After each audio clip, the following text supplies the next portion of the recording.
அடுத்து நாம நிஜாருண பிரபாபூர மஜ்ஜத் பிரம்மாண்ட மண்டலாயே நமஹ. இதை பிரிச்சோம்னா நிஜ பிளஸ் அருண பிளஸ் பிரபாபூர பிளஸ் மஜ்ஜத் பிளஸ் பிரம்மாண்ட மண்டலாயே நமஹ. நிஜன்னா நிஜமான உண்மையான. ஓகே. அருண சூரிய அருணோதயம் இல்லையா, சூரியனுடைய உதய காலத்தில் ஆகாயத்தில் தோன்ற இளம் சூரியனின் சிவப்பு நிறம். ஓகே. பிரபாபூர அந்த ஒளி வெள்ளத்தில், பிரபாபூரனா ஒளி வெள்ளம். மஜ்ஜத் பிரம்மாண்ட மண்டலாயே நமக. இந்த பிரபஞ்சத்தையே தன் இளம் சிவப்பு ஒளியில் மூழ்கடிப்பவள். மஜ்ஜத் அப்படின்னா மூழ்கடிப்பவள் என்ற அர்த்தம் இந்த நாமா சொல்றது. ஆக லலிதாம்பிகை, ராஜேஸ்வரி, காமாட்சி, திரிபுர சுந்தரி, இந்த நான்கிலும் அம்பாள் செம்மையான திருமேனி படைத்தவள்.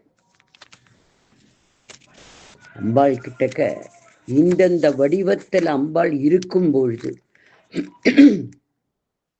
எப்படியா லலிதாம்பிகையாக, ராஜேஸ்வரியாக, காமாட்சியாக, திரிபுர சுந்தரியாக, இந்த நான்கு உருவத்தில் அம்பாள் இருக்கும்போது அவளுடைய மேனி எப்படி இருக்கு? செம்மையான திருமேனி படைத்தவள். மற்றவற்றில் அம்பாள் கருப்பு, பார்வதி ரூபம், அம்பாள் ஹாப்பி கருப்பு. ஆக இந்த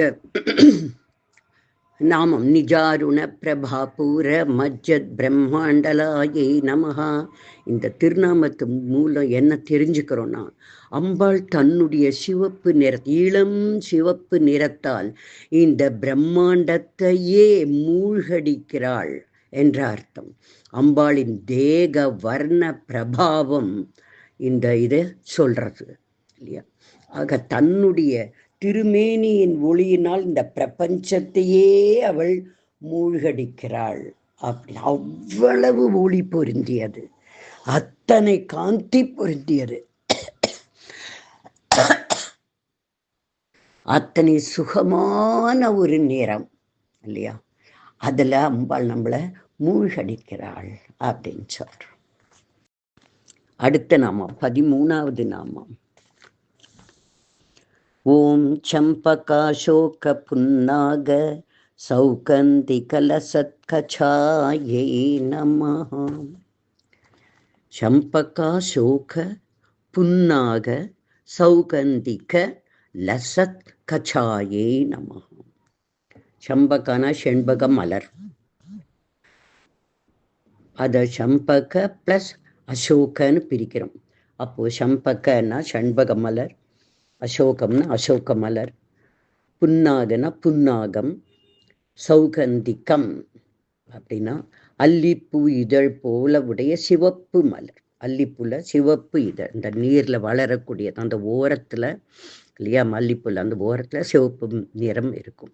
ஆக சௌகந்திக்க அல்லிப்பு போல இதழ்கள் உடைய சிவப்பு மலர், நீர்ல இருக்கக்கூடியது அது. ஆக இங்க ஃபுல்லா மலர்களைத்தான் சொல்றது. லசத் கச்சா அப்படின்னா இது போன்ற, சௌகந்திக்க லசத் கச்சா இந்த மாதிரி செண்பக மலர் போல, அசோக மலர் போல, புன்னாக மலர் போல இல்லையா, அல்லிப்பூ இதழ் போல மலர்களை அம்பாள் சூடிக்கொண்டிருக்கிறாள். அம்பாள் தலையில வச்சுட்டு இருக்காள் அம்மா. இது பூரா நம்ம புரிஞ்சுக்கணும். லலிதா சகசநாமம் ஃபுல்லா அப்படியே அம்பாளை அழக வர்ணிக்கிறது, அழக வர்ணிக்கிறது. இது பின்னாடி நம்ம சௌந்தரிய லகரியில ஆதிசங்கரன் வர்ணிக்கிறார் அம்பாளை கேசாதி பாதம் வர்ணனை. முதல் 41 தான் சௌந்தரிய லகரியில் அம்பாளுடைய இருப்பிடங்கள்லாம் சொல்றது. அம்பாள் எங்க இருக்கா, எப்படி இருக்கா, எதுவாக இருக்கா, அதெல்லாம். அந்த 41க்கு அப்புறம் ஆதிசங்கரனுக்கு அதுதான் கையில கிடைக்கிறது. அது பூரா என்ன மேற்கொண்டு என்ன எழுதலான்னு யோசிக்கும் போது இதுதான் வருது. சிவன்கிட்டேந்து உத்தரவு, என்னுடைய அம்பாளை நீ வர்ணி. கேசாதி பாதம் வர்ணிக்கிற அற்புதமான ஒரு சௌந்தரிய லகரி, அழகா இருக்கும். அதோடைய அர்த்தங்களோட படிக்கும்போது நமக்கு ரொம்ப குஷியாகவே இருக்கும் இல்லையா? அதுபோல இதுவும் அம்பாளுடைய ஒரு நாமாவும் இதில் என்ன ஒரு ப்ளஸ் பாயிண்ட்னா, ஒரு நாமத்திலையும் அவளை வர்ணிக்கிறது, ப்ளஸ் அவள் என்ன செய்யறா, ப்ளஸ் அது போல அவளுடைய பக்தர்களும் இருக்கணும் அப்படின்னு. குரோதாக்காரம் குசோஜ்வலாயே நமகான்னா நம்மளுடைய கோபங்களை எல்லாத்தையும் வெட்டி தள்ளுபவள். நம்ம பக்தர்கள்ட்டையும் அவ எதிர்பார்க்கிறா, கோபத்தை வெட்டி தள்ளு, கோபம் கொள்ளாத. நான் பாரு, உங்களுடைய அனாவசிய இது குரோதங்களை எல்லாம் நான் வெட்டி எறிகிறேன் இல்லையா, என்னுடைய பக்தனா நீ இருக்குல்ல, உனக்கும் இந்த கெட்ட குணங்கள் இருக்கக்கூடாது. அதனால்தான் நம்ம அம்பாளை பூஜிக்கிறவாளையெல்லாம் பார்த்தா அப்படி ஒரு சாந்த ஸ்வரூப்பியா இருப்பா. எதமா பேசுவா, மென்மையா பேசுவா, அழகா பேசுவா இல்லையா? அப்ப நம்ம அந்த தேஜஸை பார்த்தாலே அம்பாள் உபாசகர். காரணம் அம்பாள் தான், நான் இப்படி இருக்கேன், நீயும் என்னுடைய பக்தே இல்லையா, நீயும் இப்படி இரு அப்படின்னு இன்டைரக்டா நமக்கு கொடுக்கக்கூடிய செய்திகள் அது இல்லையா? அதுபோல இந்த இடத்துல என்ன பண்றோம், இந்த மலர்களை எல்லாம், செண்பக மலர், அசோக மலர், புன்னார் எல்லாத்தையும் அம்பாள் தரிச்சுன்னு இருக்காளாம். நறுமணத்தை தரக்கூடிய பூக்களை. அது போல நாமளும் இல்லையா, டசன் மீன் தினம் பூவை இத்தனை பூவையும் தேடி போயிச்சு தொடுத்து தலையில வச்சு கொன்ற அர்த்தம் இல்லை. அந்த பூக்கள் மனம் வீசுவது போல, அது ஒரு புன்னகை தருவது போல நாமளும் பிரசன்னமா இருக்கணும் அப்படிங்கிற அர்த்தத்துல வருது. ஆக இப்போ இந்த நாம சொல்ற அர்த்தத்துக்கு திருப்பி வரேன். அம்பாளின் கேசத்தில் இயல்பான நறுமணத்தை கொஞ்சமாவது கிரகித்து கொள்ள வேண்டும் என்று தேவலோக மரங்களின் மலர்கள் அம்பாளின் கூந்தலில் ஏறி இருக்கின்றனவாம். சோ ஜெகன்மாதா தான் அந்த மலர்களுக்கு வாசனையை தருகிறாள். பாஸ்கரராயர் கொடுக்கக்கூடிய விளக்கம் இது. பியூட்டிஃபுல். சம்பகா சோக புன்னாக சௌகந்திக லசத்கச்சாயை நம. வெறும் நாமாவை பார்த்தா இந்த மலர்களெல்லாம் அம்பாள் சூடின்னு இருக்கா. பட் பாஸ்கரராயர் ரொம்ப மிக பெரிய அம்பாள் உபாசகர். அவர் எப்படி இதை சொல்றா, அம்பாளுக்கு என்ன இந்த மலர்லாம் சூட்டின்றாதான் அம்பாள் அழகா இருப்பாளா? அவளே மலர் தான். என்ன சொல்றான்னா, இந்த மலர்லாம் போய் அம்பாளுடைய கூந்தல்ல போய் உட்கார்ந்துருக்கோம். அதில் ஏறி இருக்கு, அந்த தேவலோக மலர்லாம் ஏறி இருக்கும். அந்த மலருக்கு அம்பாள்கிட்டேருந்து வாசனையை வாங்கிக்கிறதுக்கு நறுமணத்தை கொஞ்சமாவது அம்பாள்கிட்டேருந்து வாங்கிக்கலாமே. பியூட்டிஃபுல் அல்ல, நல்லா என்ஜாய் பண்ணலாம். ஸோ இந்த இது சம்பகா சோக புன்னாக சௌகந்திக லசத்கச்சாயை நமஹா. அடுத்த நாமா குருவிந்த மணிஸ்ரேணி கனத்கோட்டீர மண்டிதாயை நமஹா. இது 14வது. குருவிந்த மணி அப்படின்னா பத்மராக கல். நவரத்னால ஒரு கல் பத்மராக கல். ஸ்ரேணி அப்படின்னா, ஸ்ரேணின வார்த்தை அடிக்கடி வரும். ஸ்ரேணினா வரிசையாக, பக்கத்தில் வரிசையாக பதிக்கப்பட்டு. கோட்டீர அப்படின்னா அம்பாளுடைய கிரீடத்துக்கு பேரு கோட்டீரம். நம்ம சாதாரணமாக அம்பாள் கிரீடம்னு சொல்லுவோம். கோட்டீர அப்படின்னு சொல்றது. ஆண் தெய்வங்கள் தலையில அணிஞ்சுக்கிறதுக்கு கிரீடம்னு பேரு இல்லையா, மக்குட்டம்னு பேரு. பெண்கள் தலையில அணிஞ்சுக்கிறதுக்கு பேரு கோட்டீரம்னு பேரு.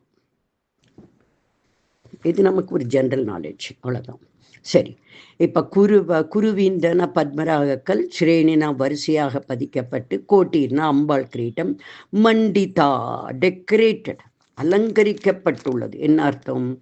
அம்பாளுடைய கிரீடத்தில், அதாவது கோட்டீரத்தில் ஒளி வீசும் பத்மராக கற்கள் வரிசையாக பதிக்கப்பட்டு அலங்கரிக்கப்படுகிறது. இப்போ அம்பாளுடைய கிரீடத்தை பற்றி நம்ம பேசணும். கிரீடம் சொல்லக்கூடாது, கோட்டீரத்தை பற்றி நம்ம பேசுகிறோம் இல்லையா? ஆக இந்த அம்பாள் அணிந்திருக்கக்கூடிய கிரீடத்தில் பத்மராகக்கல் நிறைந்திருக்கிறது. அம்பாளுடைய இந்த கோட்டீரத்தை தியானித்தால் நல்ல எண்ணங்கள் அதிகமாகும்.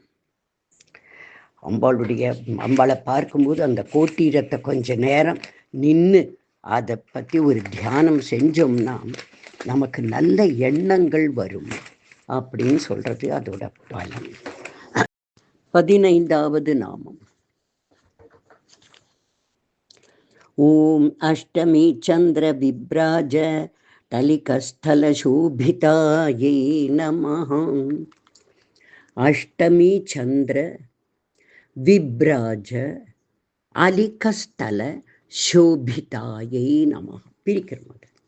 அஷ்டமி சந்திரன அமாவாசையிலிருந்தோ இல்லை பௌர்ணமியிலிருந்தோ வரக்கூடிய 8வது நாள் இல்லையா, அது தெரியக்கூடிய சந்திரன் அஷ்டமி சந்திரன். அதுதான் விப்ராஜனா பிரகாசம்,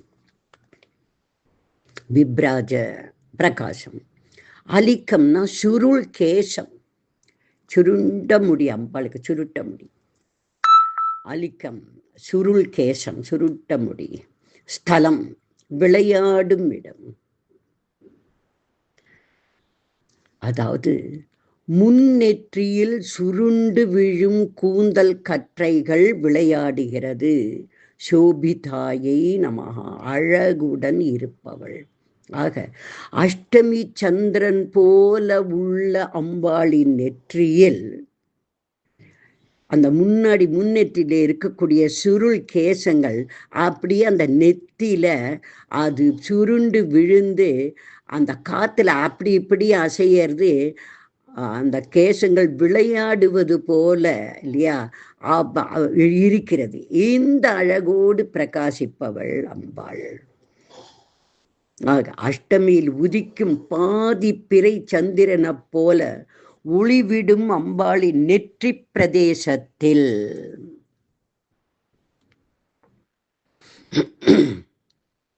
அவளின் கூந்தல் சுருண்டு சுருண்டு விழுந்து அந்த நெற்றியை தன்னுடைய விளையாடும் இடமாக, மைதானம் போல தன்னுடைய விளையாடும் இடமாக கொண்டு இருக்கிறதாம்.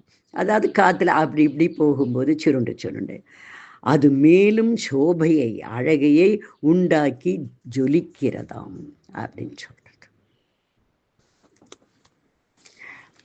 16வது. ஓம் முகச்சந்திர கலங்காப மிருகநாபி விசேஷகாயை நமஹ. 16வது. முகச்சந்திர, சந்திரன் போல முகம். கலங்காப, சந்திரன், அதுல சந்திரனிடம் உள்ள கருமை. நம்ம சந்திரனை பார்த்தா அதுல கருப்பு இருக்கு. நம்ம இப்ப விஞ்ஞானத்துல அது வேலி, மவுண்டன் அப்படின்னு சொல்றோம் இல்லையா. பட் அதை எப்படி வர்ணிக்கிறான்னா, இந்த பாஸ்கர் ராயர் கலங்காப, அதுல சந்திரனிடம் உள்ள கருமை, கலங்காப, களங்கம்ங்கிறது நத்திங் பட் சந்திரன்ல காணப்படுகிற அந்த கருப்பு பிரதேசம். மிருக, நாம் மானுக்கு பேரு மிருகம். மிருக நாபி அப்படின்னா வயிறு. விசேஷகா, அற்புதமாக இருக்கு. ஓகே, என்ன அர்த்தம்? மிருகநாபின்னு சொல்லும் போதே மான் வயிற்றிலிருந்து கிடைக்கும் கஸ்தூரி திலக்கம்னு அதுக்கு அர்த்தம். அதாவது மான் வயிற்றிலிருந்து கிடைக்கும் கஸ்தூரியை தன் நெற்றியில் திலக்கமாக வைத்து கொண்டிருப்பவள் அம்பாள். சந்திரன் போல் விளங்கும் முகத்தில் அந்த சந்திரனின் கருமையை காட்டுவது போல அழகாக அம்பாள் கஸ்தூரி திலக்கம் வைத்து கொண்டிருக்கிறாள். அம்பாளுடைய முகம் சந்திரபிம்பம், அதுல அம்பாள் கருப்பு பொட்டு வச்சிருக்கா. கருப்புன்னா இட்ஸ் நாட் டார்க், ஒரு கருப்பு பொட்டு வச்சுருக்கா. அதை பார்த்தானா எப்படி இருக்குன்னா சந்திரனில் தோன்றும் ஒரு கருப்பு போல இருக்கு இல்லையா. அட் த சேம் டைம் அம்பாளுடைய முகத்துல அந்த கருமையான திலக்கம் காணப்படுகிறது. ஆக சந்திரனில் களங்கம் இருக்கு. அதுபோல பூரண நிலவாகி இருக்கும் அம்பாள் முகத்தில் கஸ்தூரி திலக்கம் அந்த நிலவின் களங்கத்தை காட்டுவது போல இருக்கிறது. முகச்சந்திர களங்காப மிருகநாபி விசேஷகாயை நமஹ. 17வது நாமம். ஓம் வதன ஸ்மர மாங்கல்ய கிருஹதோரண சில்லிகாயை நமஹ. வதன பிளஸ் ஸ்மரன் பிளஸ் மாங்கல்ய கிரகம் பிளஸ் தோரண பிளஸ் சில்லிகா பிரிக்கிறோம். இப்படி என்ன அர்த்தம்? வதன அப்படின்னா வதனம் மேனி, ஸ்மரன்னா மன்மதனுக்கு பேரு ஸ்மரன், மாங்கல்ய கிரகம் மன்மதனின் வீட்டுக்கு பேரு மாங்கல்ய கிரகம், சில்லிகா வளைந்த புருவங்கள், அம்பாளுடையது வளைந்த புருவங்கள், லசத் அது வரல. ஆக அம்பாளின் அழகிய முகத்தில் காணும் வளைந்த புருவங்கள் எப்படி இருக்குன்னா மன்மதனின் வீட்டு வாசலில் காணப்படும் வளைத்து வளைத்து கட்டப்பட்ட தோரணம் போல் காணப்படுகிறது.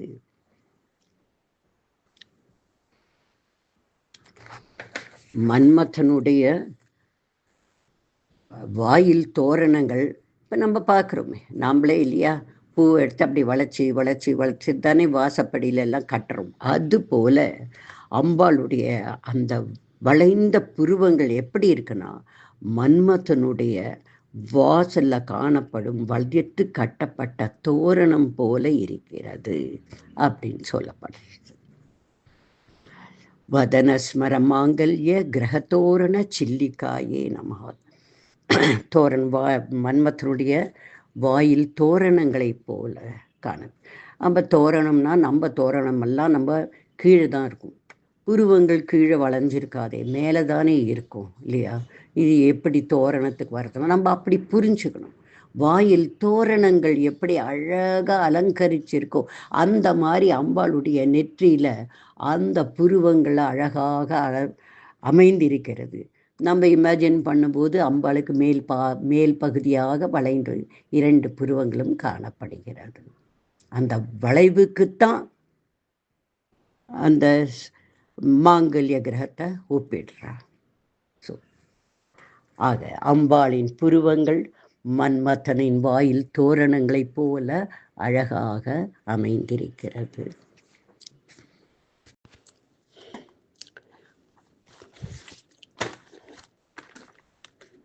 18வது நாமம். வக்ரலக்ஷ்மி பரிவாக சலன் மீனாபலோச்சனாயை நமஹ. அழகான நாமம்.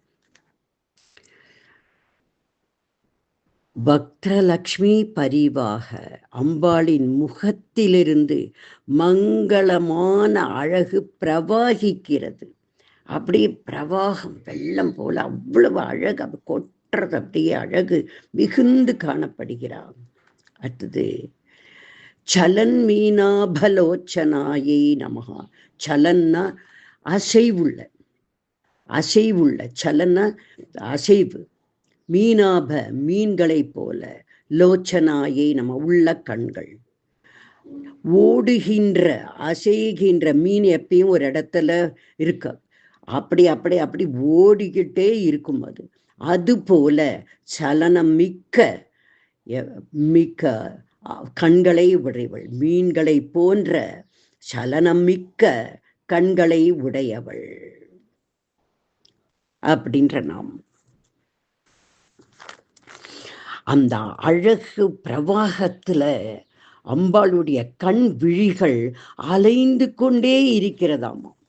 அந்த கண்ணு அலைஞ்சாதான் விழி. கண்ணு எல்லாருக்கும் இருக்கும். கண் போனவர்களுக்கு விழி, கண் போனவர்களுக்கு கண்ணு இருக்கும், அங்க அசைவு இருக்காது.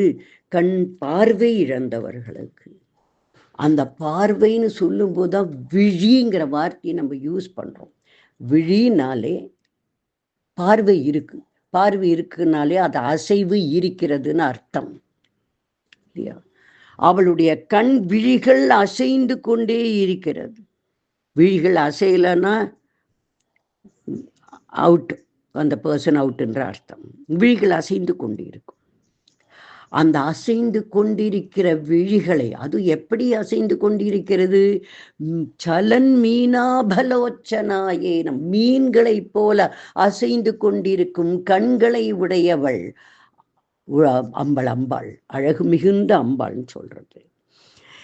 இந்த ஏன் சலன் மீனாப, அசைந்து கொண்டிருக்கும் மீன்களை போல அசைந்து கொண்டிருக்கும் அப்படின்னு சொன்னா காரணம், அம்பாள் தன் பக்தர்கள் எங்கே எங்கே என்று சுற்றி சுற்றி பார்த்து கொண்டிருக்கிறாளாம். ஜெகன் மாதா தன்னுடைய குழந்தைகளை சுத்துமுத்து பார்த்துக்கிட்டே இருக்கா. யார் என்ன கஷ்டத்துல இருக்கா, யாருக்கு என்ன உதவி தேவை, யார் எங்க மாட்டின்னு இருக்கா, யார் என்ன தப்பு செய்யறா, எல்லாரும் சௌக்கியமா இருக்காளான்னு ஒரு தாயார் நம்ம ஒரு விழாக்கு போனோம்னா கூட்டிட்டு போற 2 குழந்தைய கூட அவன் எங்க இவன் எங்க இவ எங்க இருக்கா அவன் எங்க இருக்கான்னு அவளை அப்படியே சுத்தி சுத்தி தன் கைக்குள்ள பிடிச்சுக்க பார்த்து வைப்பார். அந்த மாதிரி தாயார் இந்த பிரபஞ்சம் முழுக்க அவளுடைய குழந்தைகள் ஒன்னொன்னு எங்க எப்படி இருக்கு, என்ன தப்பு செய்யறது, என்ன ரைட்டு செய்யறது, எங்க எந்த எப்படி இருக்கா அப்படின்னு அம்பாளுடைய கண்கள் அலை பாய்ந்து கொண்டே இருக்கும். தன்னுடைய சிருஷ்டிகள் மேல அம்பாளுடைய விழிகள் அசைந்து கொண்டே இருக்குமா. ஜெகன் மாதா தன்னுடைய குழந்தைகளை சுற்றி சுற்றி பார்த்து கொண்டே இருக்கிறாள். எதற்கு? தன் கண்களால் பக்தர்களை காப்பதற்காக. எப்படி மீன் தன்னுடைய கண்களால் தன்னுடைய குஞ்சு பொறித்த அந்த குஞ்சுகளை காப்பாற்றி கொண்டிருக்கிறதோ அது போல மீன் போன்ற கண்களை உடைய அம்பாள் தன் விழிகளை அசைத்து தன்னுடைய பக்தர்களை அவள் காப்பாற்றி கொண்டிருக்கிறாள், பார்த்து கொண்டு காப்பாற்றி கொண்டிருக்கிறாள்னு அழக அற்புதமான பக்த லக்ஷ்மி பரிவாக சலன் மீனாபலோச்சனாயே நமஹா. பரிவாகனா பிரவாகிக்கிற அந்த அழகு முகத்தில் காணப்படும் அந்த அசையும் கண்கள் உடையவளே உனக்கு நமஸ்காரம். அந்த அசையும் கண்களுக்குத்தான் பாஸ்கர் ராயர் இவ்வளோ விளக்கம் கொடுக்கிறார். நெக்ஸ்ட் அடுத்த நாமா நவ சம்பக புஷ்பாப நாசா தண்ட விராஜிதாயே நமஹ. நவ சம்பக புஷ்பாபா நாசா தண்ட விராஜிதாயே நமஹ. நவ சம்பக புஷ்பாபா, நவன இந்த இடத்துல புதிதாக, நவயுகம், நவநீத்தம் புதிய வெண்ணெய், நவனா புதிது, சம்பக புஷ்பாபா புதிதாக பூத்த ஷண்பக பூ போல், நாசா தண்டா மூக்கு தண்டு வடம், மூக்கு இருக்குல்லையா அந்த தண்டு வடம், விராஜிதா பிரகாசம் உடையவள். ஆக புதிதாக மலர்ந்த செண்பகப்பூ போல் பிரகாசமான நாசியை மூக்கை உடையவள். அந்த தண்டு வடத்தோட கீழே வர்றது மலர்ந்த பூ போல, செண்பகப்பூ போல. ஆக அம்பாளுடைய மூக்கின் அமைப்பை வர்ணிக்கக்கூடிய நாமம். நாசா தண்ட, நாசி பிளஸ் தண்ட, நாசினா மூக்கு, அந்த தண்டு வடத்தை அம்பா சண்பக மலர் பூ போல இருக்கு அப்படின்னு 20வது நாமம் இது. தாரா காந்தி திரஸ்காரி நாசா பரண பாசுராயை நமஹாம். தாரா நட்சத்திரங்கள் இல்லையா, காந்தினா பிரகாசம், திரஸ்காரினா ஒதுக்கிவிடும், அதை தள்ளிவிடும். நாசா ஆபரண பாசுராயை நமஹா. நாசானா மூக்கு நம்ம படிச்சுட்டோம், ஆபரணம்னா மூக்குத்தி, அதுதானே மூக்குக்கு ஆபரணம் மூக்குத்தி தானே. பாசுராயேனும் அணிந்தவள், என்ன அர்த்தம்?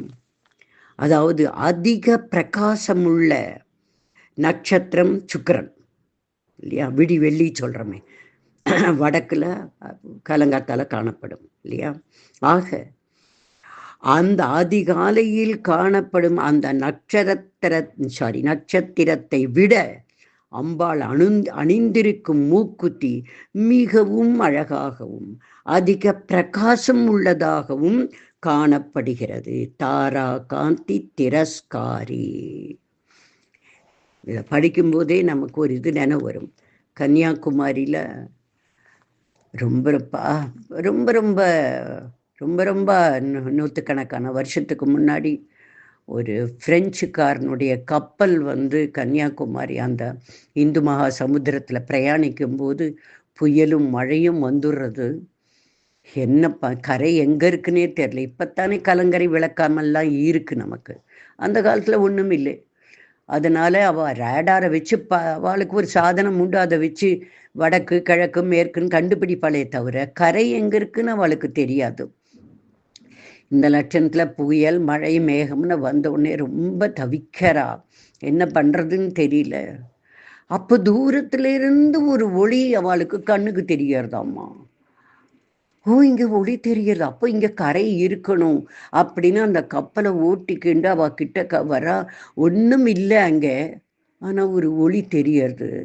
அப்போ கப்பலை விட்டு எல்லாரும் கொஞ்சம் படகுல கரை ஏறி அந்த ஒளி இருக்கிற இடத்த போனால் கன்னியாகுமரி கோவிலில் அம்பாள் தன்னுடைய மூக்குத்தி பிரகாசத்தினால் அத்தனை பேரையும் காப்பாத்துறா. அத்தனை ஒளி பொருந்திய மூக்குத்தி போட்டுருக்காளாம் அம்பாள். இதுதான் தாரா காந்தி திரஸ்காரி. அந்த நட்சத்திரத்தோடைய இல்லையா விடிவெள்ளி என்ன சொல்கிறோம் சுக்கரனோடதா, அந்த நட்சத்திரத்தை ஒளியெல்லாம் சும்மா அனாவசியமாக தள்ளிட்டு என்னன்னா அதை தோற்கடிக்கக்கூடிய ஒளி பொருந்திய மூக்குத்தியை அணிந்திருப்பவள். பியூட்டிஃபுல். இதோட நான் முடிக்கிறேன். ஓம் ஸ்ரீ மாத்ரே நமஹ.